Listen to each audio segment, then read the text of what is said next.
Good morning everyone. Myself Dr. Devangi Dwivedi, Senior Lecturer in the Department of Oral Pathology and Microbiology, BBDCODS, BBD University. Today I am going to tell you about serous, mucus and mixed acini. First, let's take up serous acini. Serous secretory cells are pyramidal with a broad base on the basement membrane. The apex faces the lumen. The serous cells have a spherical nucleus placed at the basal region. The apical cytoplasm of these cells shows accumulation of secretory granules. The secretory granules are 1 mm in diameter with a distinct limiting membrane. In human beings, the granules contain a dense core or a twisted skin-like structure with a lighter matrix. They can be visualized in semi-thin plastic embedded tissue section stained with toluidine blue or specific cytochemical techniques. The granules are closely opposed to each other but retain their individuality. These granules are termed as zymogen granules and are formed by glycolated proteins which are released into a vacuole.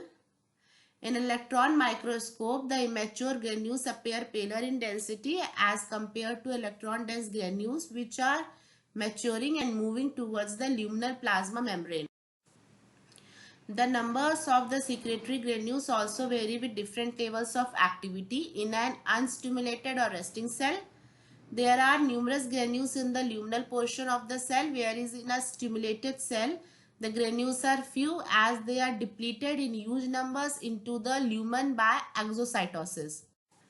The serous cells shows acid phosphates, esterases, glucuronidase, glucosidase and galactoside activity. The ultrastructural feature of a serous cell is typical of a protein secreting cell. A typical serous cell spends most of its synthetic capacity for producing the secretory protein.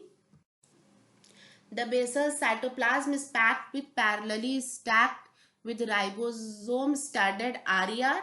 RER is rough endoplasmic reticulum. The RER is placed basal and lateral to the cell nucleus. A closed system of cisternae or membranous sacs constitutes RER. The ribosomes consist of RNA and proteins. The nucleus of a cell by the way of mRNA sends an encoded message which is translated by ribosomes. An appropriate amino acid with a specific sequence is synthesized.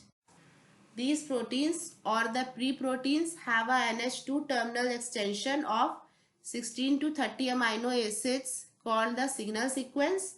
As signal sequence is ready and emerges, it is attached to the membrane of RER. RER recognizes them with the help of certain proteins and crosses the RER membrane along with the growing polypeptide chain. A proteolytic enzyme signal peptidase removes the signal sequence and the protein newly synthesized reaches the cisternal space of RER. From here, the protein is sent to the Golgi apparatus. The Golgi apparatus is a membranous cisternae of several stacks of 4 to 6 smooth surface sacules located apically and laterally to the cell nucleus. The Golgi apparatus is functionally connected to RER through budding vesicles at the end of RER. Each of the Golgi apparatus has a cis or convex face and a trans or concave face. The budding vesicles of RER enter the Golgi bodies from the cis face where the vesicles fuse with the Golgi saccus emptying its contents. These proteins migrate from the cis to trans phase in the Golgi saccus where they are packed into vacuoles of variable density and size. These vacuoles are the forming secretory granules known by the name of condensing vacuoles, pre-secretory granules or immature granules. The immature granules are connected to the smooth membrane of the trans phase. The limiting membrane of immature granules has irregularities which allow fusion of small vesicles. The immature granules, which are pale, increase in size and density to mature. This happens in a process of concentration gradient which continues during the transportation and packing of granules. Following their synthesis, many secretory proteins undergo one or more covalent structural modifications prior to their secretion. The most common modification of salivary protein is glycosylation, that is the addition of carbohydrate side chains to the amino acids like asparagine, serine and threonine in the protein. The carbohydrates of secretory glycoproteins include galactose, mannose, fructose, glucosamine, galactosamine and salicylic acid. Glycosylation is a multi-step process that begins in the RER and is completed in the Golgi apparatus. The mature granule stored at the apex of the cell is emptied into the lumen by exocytosis. This process involves the membrane of the granule to fuse with the plasma membrane of the cell at the lumen. This process prevents the loss of cell cytoplasm. Sometimes during rapid secretion, a chain of granules may be released in the form of a string of pearls. This is called compound exocytosis. The serous cells devote 80% of its capacity in the production of zymogen granules, but there are other activities also happening in the cell depicted by other cell granules. True or unattached ribosomes are seen which synthesize non-secretory cellular proteins. A good number of mitochondria are seen in relation with RER and Golgi apparatus. They show the presence of enzymes of oxidative phosphorregulation, citric acid cycle and electron transport. In general, they are powerhouses for numerous synthetic and transportation processes. Lysosomes are seen with hydrolytic enzymes which help to destroy foreign material and worn out cell organelles. Next, coming to the mucous acini.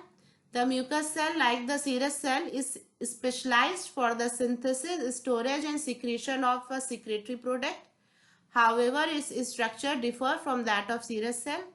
In routine histologic preparations, the apex of the cell appears empty except for thin strands of cytoplasm forming a trabecular network. The nucleus and a thin rim of cytoplasm are compressed against the base of a cell. The mucous cells shows accumulations of large amounts of secretory product at the apical cytoplasm. The secretory product pushes the nucleus and endoplasmic reticulum against the basal cell membrane. The mucous secretion differs from secretion of serous in two important respects. Firstly, they have little or no enzymatic activity and probably serve mainly for lubrication and protection of the oral tissues. Secondly, the ratio of carbohydrate to protein is greater and larger amounts of salicylic acid and occasionally sulfated sugars are present. The RER is limited to a narrow band of cytoplasm along the base and lateral borders of the cell and to an occasional patch of cytoplasm between the mucous droplets. The mitochondria and other organelles are also primarily limited to this band of basal and lateral cytoplasm. The Golgi apparatus is large, consisting of several stacks of 10 to 12 saccades sandwiched between the basal RER and mucous droplets forming from the transphase. The Golgi apparatus plays an important role in these cells because of the large amount of carbohydrate that it adds to the secretory products. The secretion of mucous droplets occurs by a somewhat different mechanism than the exocytotic process seen in the serous cells. When a single droplet is discharged, its limiting membrane fuses with the apical plasma membrane, resulting in a single membrane separating the droplet from the lumen.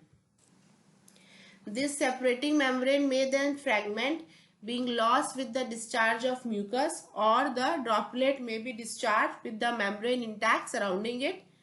During rapid droplet discharge, the apical cytoplasm may not seal itself off and the entire mass of mucus may be spilled into the lumen.